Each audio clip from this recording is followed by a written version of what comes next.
आज का पहला पाठ मकाबियों का पहला ग्रंथ अध्याय 6 पद संख्या 1 से 13। मैंने यरूशलेम के साथ अत्याचार किया था, इसी से मैं गहरे शोक के कारण मर रहा हूँ।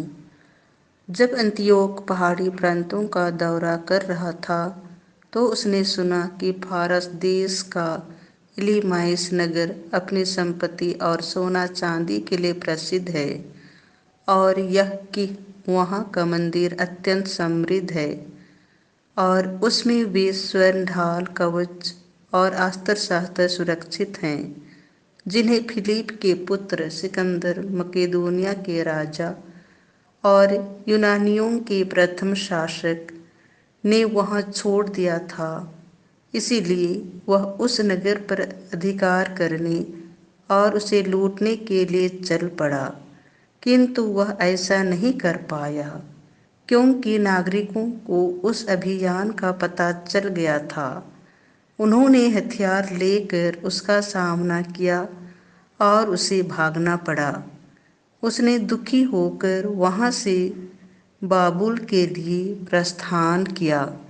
वह फारस में ही था जब उसे यह समाचार मिला कि जो सेना यहूदिया पर आक्रमण करने निकली थी वह परास्त होकर हट रही है।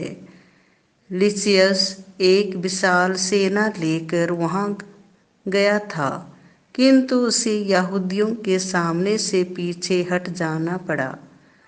अब यहूदी अपने अस्त्रों, अपने सैनिकों की संख्या और परस्त सेनाओं की लूट के कारण शक्तिशाली बन गए थे।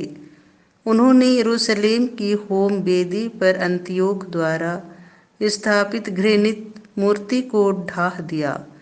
पहले की तरह मंदिर के चारों ओर ऊंची दीवार बनवाई और उसके नगर बेतसूर की भी किलाबंदी की। राजा यह सुनकर चकित रह गया। वह बहुत घबराया, पलंग पर लेट गया और दुख के कारण बीमार हो गया, क्योंकि वह जो चाहता था वह नहीं हो पाया था।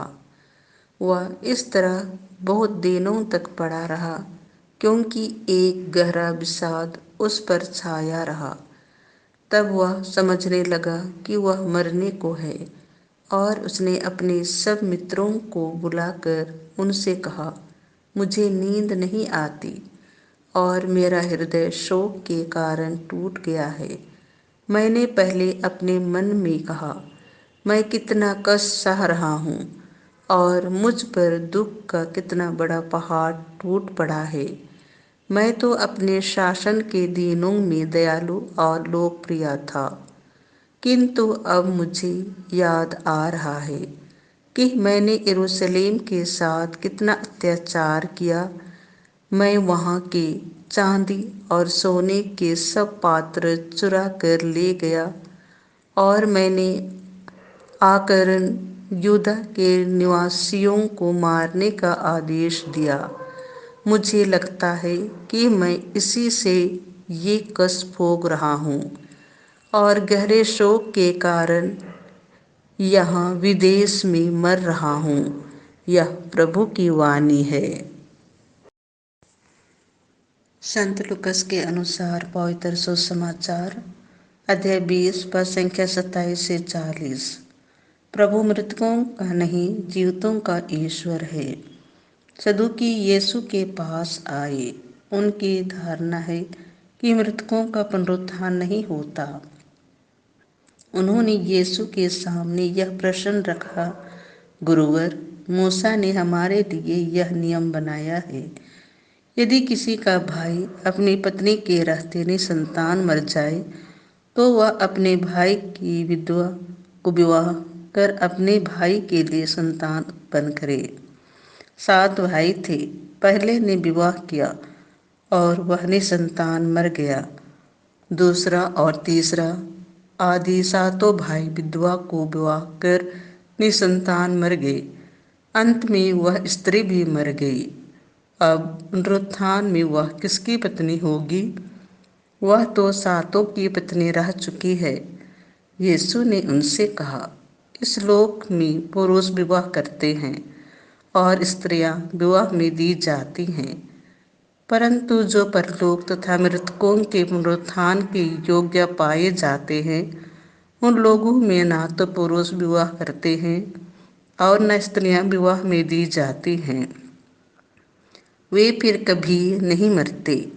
वे तो स्वर्गदूतों के सदृश होते हैं और पुनरुत्थान की संतति बन जाते हैं। मृतकों का पुनरुत्थान होता है।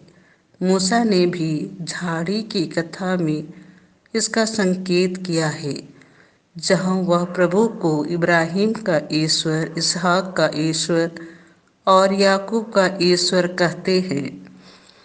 वह मृतकों का नहीं, जीवितों का ईश्वर है, क्योंकि उसके लिए सभी जीवित हैं। इस पर कुछ शास्त्रियों ने उनसे कहा, गुरुवर, आपने ठीक ही कहा। इसके बाद उन्हें यीशु से और कोई प्रश्न पूछने का साहस नहीं हुआ। यह प्रभु का सुसमाचार है।